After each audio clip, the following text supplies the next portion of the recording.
It was December, a bright frozen day in the early morning.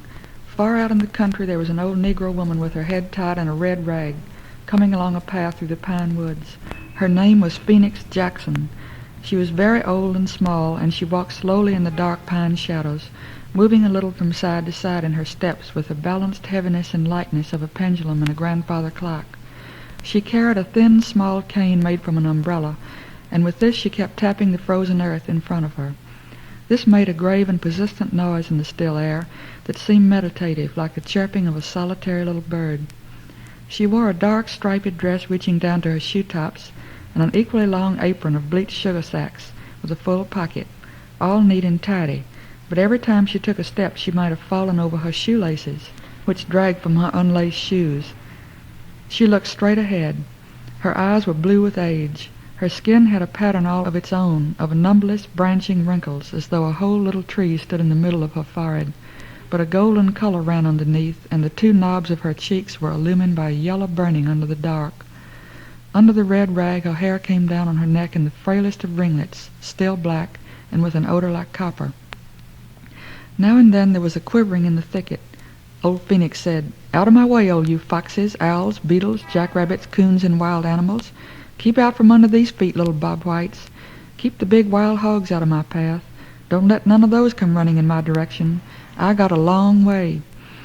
Under her small black freckled hand, her cane, limber as a buggy whip, would switch at the brush as if to rouse up any hiding things. On she went. The woods were deep and still. The sun made the pine needles almost too bright to look at up where the wind rocked. The cones dropped as light as feathers. Down in the hollow was the mourning dove. It was not too late for him. The path ran up a hill.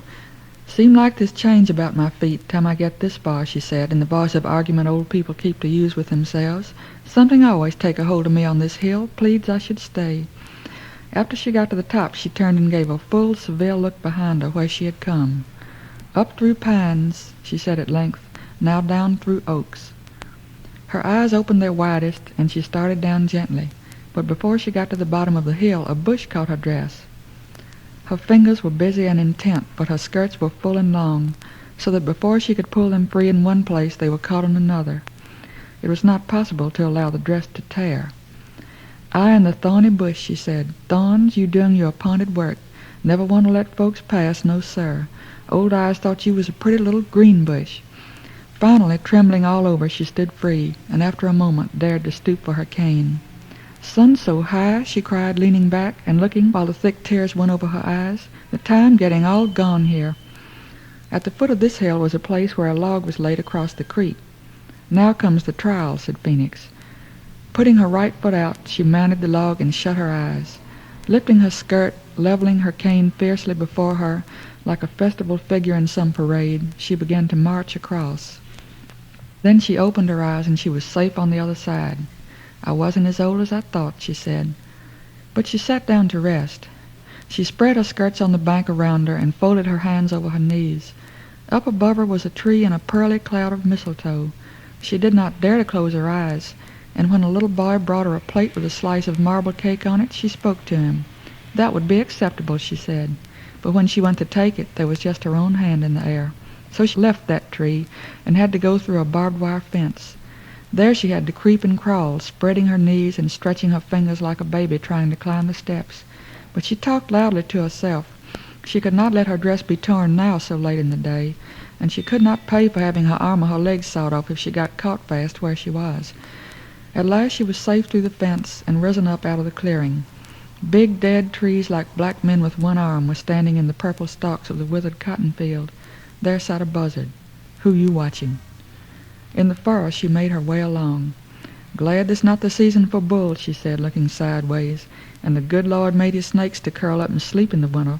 A pleasure I don't see no two-headed snake coming round that tree where it come once. It took a while to get by him back in the summer." She passed through the old cotton and went into a field of dead corn. It whispered and shook and was taller than her head. "Through the maze now," she said, for there was no path. Then there was something tall, black, and skinny there moving before her. At first she took it for a man. It could have been a man dancing in the field, but she stood still and listened, and it did not make a sound. It was as silent as a ghost. "Ghost?" she said sharply. "Who be you the ghost of? For I've heard of nary death close by. But there was no answer, only the ragged dancing in the wind. She shut her eyes, reached out her hand, and touched the sleeve. She found a coat, and inside that an emptiness cold as ice. "You scarecrow," she said. Her face lighted.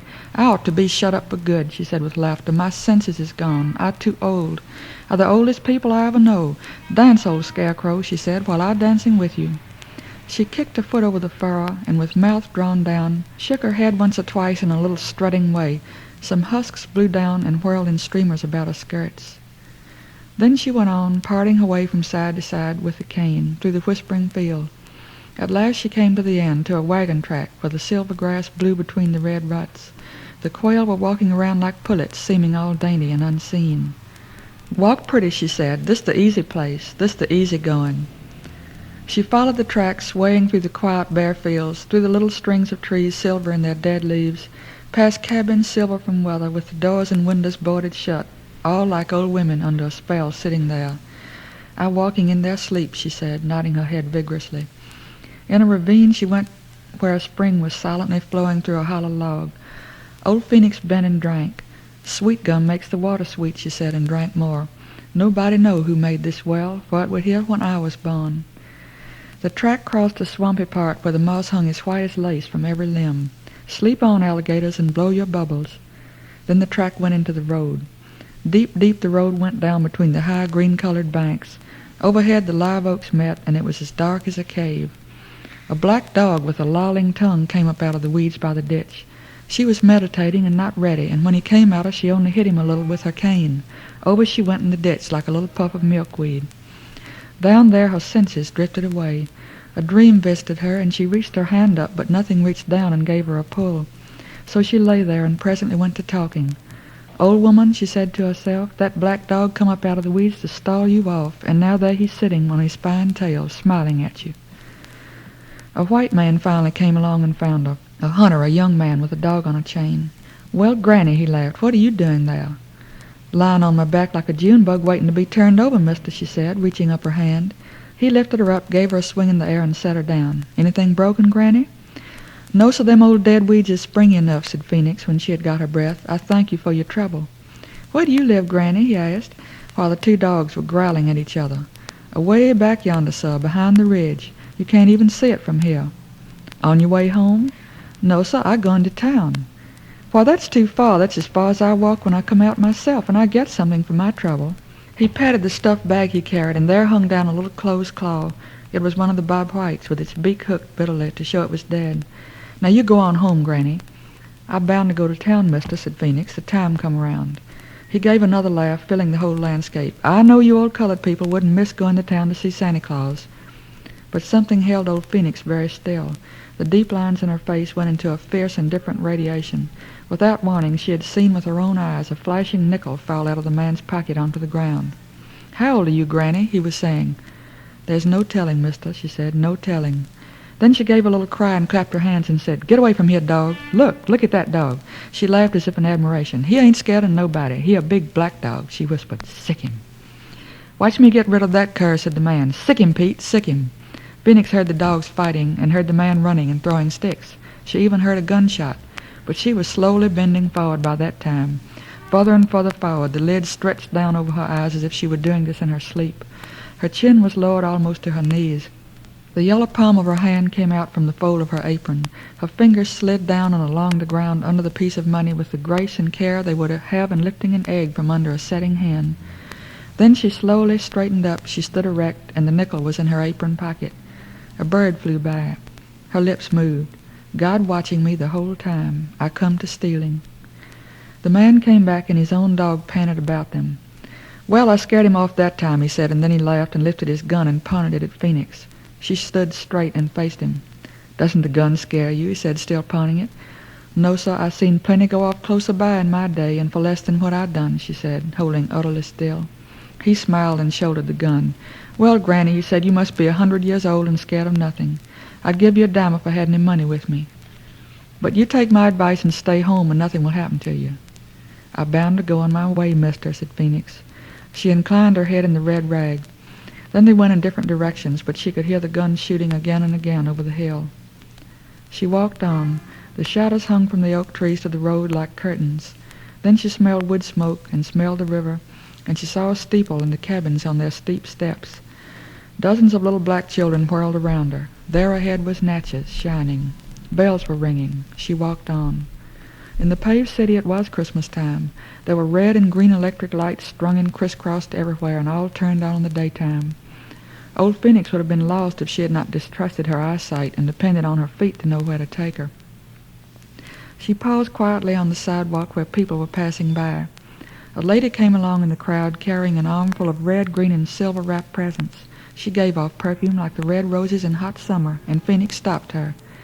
"Please, missy, will you lace up my shoe?" She held up her foot. "What do you want, Grandma?" "See my shoe," said Phoenix. "Do all right for out in the country, but wouldn't look right to go in a big building." "Stand still then, Grandma," said the lady. She put her packages down on the sidewalk beside her and laced and tied both shoes tightly. "Can't lace 'em with a cane," said Phoenix. "Thank you, missy. I doesn't mind asking a nice lady to tie up my shoe when I gets out on the street." Moving slowly and from side to side, she went into the big building and into a tower of steps, where she walked up and around until her feet knew to stop. She entered a door, and there she saw nailed up on the wall the document that had been stamped with the gold seal and framed in the gold frame which matched the dream that was hung up in her head. "Here I be," she said. There was a fixed and ceremonial stiffness over her body. "A charity case, I suppose," said an attendant who sat at the desk before her. But Phoenix only looked above her head. There was sweat on her face, the wrinkles in her skin shone like a bright net. "Speak up, Grandma," the woman said. "What's your name? We must have your history, you know. Have you been here before? What seems to be the trouble with you?" Old Phoenix only gave a twitch to her face, as if a fly were bothering her. "Are you deaf?" cried the attendant. But then the nurse came in. "Oh, that's just old Aunt Phoenix," she said. "She doesn't come for herself. She has a little grandson. She makes these trips just as regular as clockwork. She lives away back off the old Natchez Trace." She bent down. "Well, Aunt Phoenix, why don't you just take a seat? We won't keep you standing after your long trip." She pointed. The old woman sat down, bolt upright in the chair. "Now, how is the boy?" asked the nurse. Old Phoenix did not speak. "I said, how is the boy?" "Is his throat any better?" asked the nurse. "Aunt Phoenix, don't you hear me? Is your grandson's throat any better since the last time you came for the medicine?" With her hands on her knees, the old woman waited, silent, erect, and motionless, just as if she were in armor. "You mustn't take up our time this way, Aunt Phoenix," the nurse said. "Tell us quickly about your grandson and get it over. He isn't dead, is he?" At last there came a flicker and then a flame of comprehension across her face, and she spoke. "My grandson.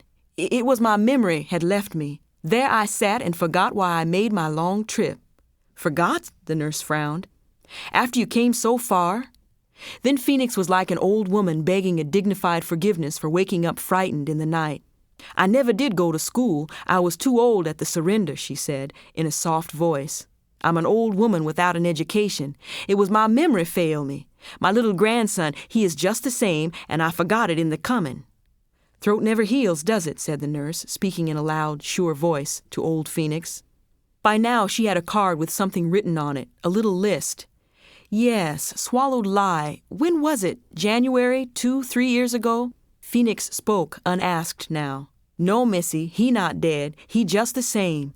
Every little while his throat begin to close up again, and he not able to swallow.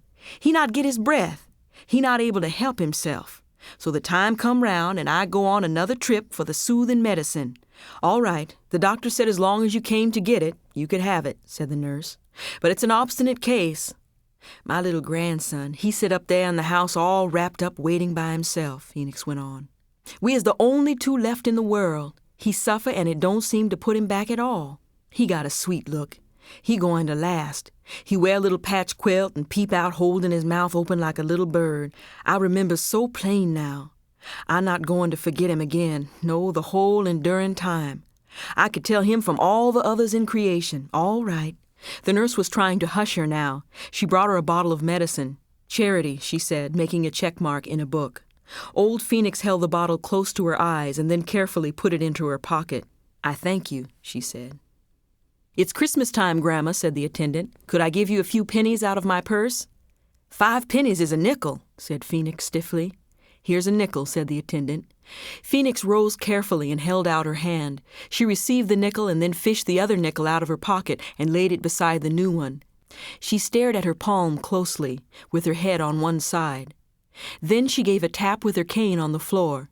This is what come to me to do, she said. I goin' to the store and buy my child a little windmill they sells, made out of paper. He going to find it hard to believe there's such a thing in the world. I'll march myself back where he waitin', holding it straight up in this hand. She lifted her free hand, gave a little nod, turned around, and walked out of the doctor's office. Then her slow step began on the stairs, going down.